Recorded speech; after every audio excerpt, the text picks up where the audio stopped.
Walla with Walla Stamping. Thank you for stopping by my craft room today. So the project I'm going to be sharing with you has got to be one of the cutest and easiest little Hershey candy bar treat pouches you are ever going to make. I'm going to be using a brand new designer series paper from the Stampin' Up! Catalog. It's called Tropical Escape and it comes in a 6x6 pad, which I'll be using one full sheet to create this project. And then wait until you see the brand new stitched all around bundle. You are going to love it. So hang around and let's jump on in and get started on making this quick and easy Hershey candy bar treat pouch. So here is a little bit closer look at today's project. Isn't it so cute? And I love the ribbon. I think my favorite part, well, everything is my favorite part about this little project. So let's scooch that on aside, and this is what you'll be putting inside is this full-size Hershey candy bar, and this is a 1.55 ounce bar.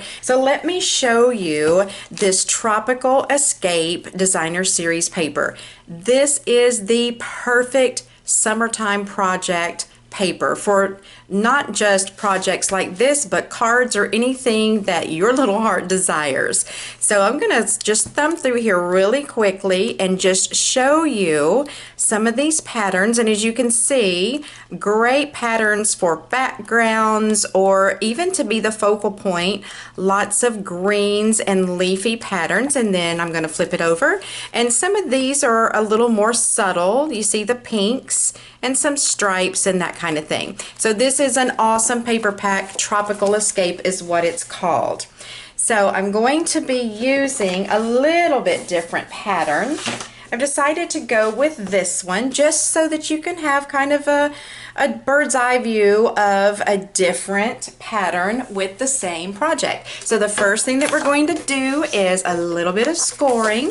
So I've got that. Let me grab my stylus here, and where we're going to start scoring is at 2 3/4 and then again at 5 1/2. Now that's pretty quick and easy, right? I'm going to turn it just a quarter turn to the right, and I'm going to score at 3/8 of an inch. So that is all the scoring that is required for this project. Now, I know that it's not going to be super easy for you to see the score lines on this paper. I'm going to bring it up kind of close. I think you can see that there's a little score line here and here that makes a little rectangle. And what we're going to do is we're going to cut that rectangle away. And I'm going to cut it at an angle because this is going to end up being a tab that will help hold our little pouch together. Cut straight along this score line, and then again cut at an angle right there. Then on this long tab, I'm just going to snip that off right like that. So the trimming on this project is super duper easy also. Just go ahead, get all of those score lines folded and burnished. And I'm going to be using my tear and tape today. Now on this little tab down here, I'm going to be putting a piece on the inside and then flip it over, and on this long tab, I'm going to put the tear and tape on the outside. I like to use my bone folder and give that a little smash just so that I can get that adhesive backing off easier. Now I'm going to start out on this side, and I'm going to take this adhesive backing off. But when you see this paper, does it not just speak fun and summertime and festive? Which of course, a paper like this has so many different great patterns. You could also use it for, well, birthday, or maybe even a birthday, or not a birthday, a baby shower gift, because it does have a lot of pinks and the greens, so I think it would be good for that too. So this is our pouch done. Boom, how quick was that? Now the next thing that I'm going to do is show you how to create this little belly band right here. Now this is where all of our scraps come in, except for this piece. This one is deliberately cut to 7/8 of an inch wide and 6 1/2 inches long because I wanted to make sure that it would fit around this little pouch very easily. Then I have some Granny Apple Green and some Whisper White. These are just scraps, and that's going to make up these little patterns that I'm going to put on the front. Now, do you ever get in a situation where you get stumped on what colors are going to work well together? Let me show you these two colors side by side. Were they not just a match made in heaven? Look how great they go together. So the next time that you're making a project, if you are struggling to try to figure out a couple of colors to go together, this is an option for you because they are perfect together. All right, so what I'm going to do is a little bit of stamping. So as I promised at the beginning of this video that I was going to be introducing you to the new Stitched All Around bundle. This is a must-have for any stamper, any paper crafter. This is a set you're going to want. So let me start off by first of all showing you these thinlits. They are gorgeous. Now as you can tell, these are very detailed with a lot of stitching and accents around them. This one here just perforates your paper. It doesn't cut anything out. So this is so gorgeous in real life when you actually use it on a piece of paper. Then we have some circles here which actually coordinate with these stamps, which I'll show you in a second. Then we have these two strips right here. I guess maybe you would call those edgelets. I'm not quite sure, but this one will create a straight stitched perforated pattern on your paper, and then this one would create an X pattern or like a cross stitch shape perforated into your paper. Now these at first glance you would think that they would be maybe a little more formal or dressy because of all of the stitching, but I mean look at it. It looks great on this really fun paper. Then we have the stamp set, and as you can see this one is great because you could use it for pretty much any occasion at all. There's a couple of just background stamps here, and then when you think about best wishes and enjoy your special day, those could both be used for a wedding. The enjoy your special day could be a birthday or an anniversary. And then we have one that just simply says thank you, you are my only sunshine, lovely friend darling, and oh darling you are fabulous. This is the one I'm going to be using today, and the you are fabulous is the only part of this stamp I'm going to be using. I'll show you how to do that when we get to that part, which is basically right now.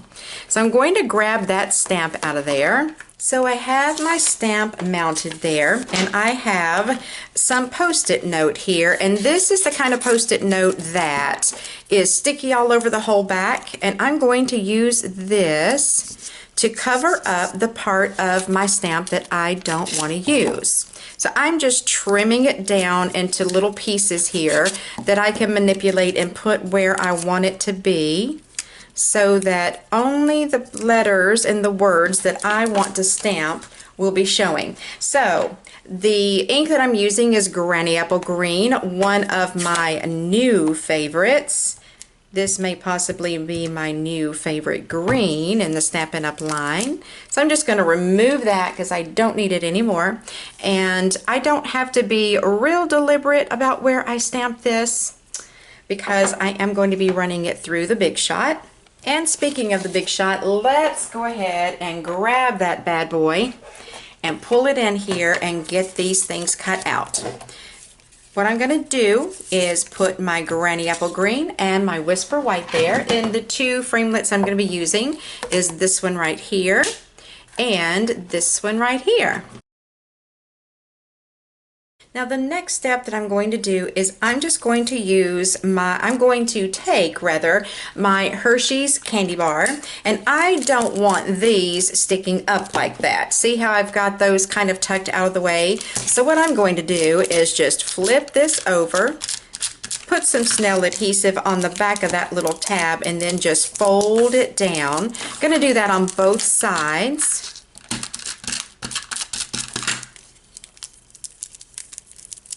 So that's out of the way. Now I'm going to be using this gorgeous ribbon. This is called Textured Weave Ribbon, and I love it. Can you see how pretty that is? Can you see the texture and then that little white trim along the outside? Now to hold this in place for me so that when I'm tying the little bow on top, it will stay in place, I'm going to just put a little bit of snail on the front and on the back, stick that ribbon down into the snail on the front and the back, and see, it just holds it there for me. Now I can come in with my second piece and tie that into a bow right here. And I failed to mention to you that over on my blog at wallastamping.com, you can get a list of all of the supplies that I'm using, along with all of the measurements of everything and full instructions. All right, so I've got that done. Just going to trim this little piece off right here. Then I like to kind of pull those apart that way so that it's obvious that there's a little two pieces of it. Okay, so now let's take our Hershey's candy bar and slide it down inside of our pouch. We may have to tuck those little pieces in, but it's easy enough to do. Now this is where I will put on this little belly band, but I want it up here at the top. So I'm going to wrap that around, have it crisscross in the front.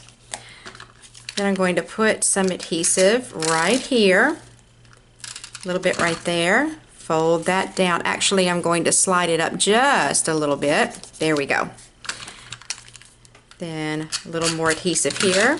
Now I'm just using snail. You can use whatever adhesive you would like. Next thing I'm going to do is place my sentiment right here on top of my other die cut piece. Get that centered up because I want to see all that gorgeous stitching. Then I would normally use liquid glue back here. For the sake of time, I'm just going to run some snail over it. But I would encourage you to use liquid glue instead. And I'm going to stick that down right there on top of that belly band. Oops, too far to the left. Let me come a little bit back this way. There we go. Aren't they so cute? I just love them. And then to get the candy bar out, the person just slides them up just like that. Now all I did different was change up the pattern of paper, but there you have it. Thank you again for allowing me to share this project with you today. I hope that you enjoyed it, and if you did, please like this video and be sure to share it with your friends. Now if you want to get more crafting ideas, be sure to visit wallastamping.com. Again, I'm Nina with Walla Stamping. Thanks for stopping by. I hope you have a great day, and I'll talk to you soon.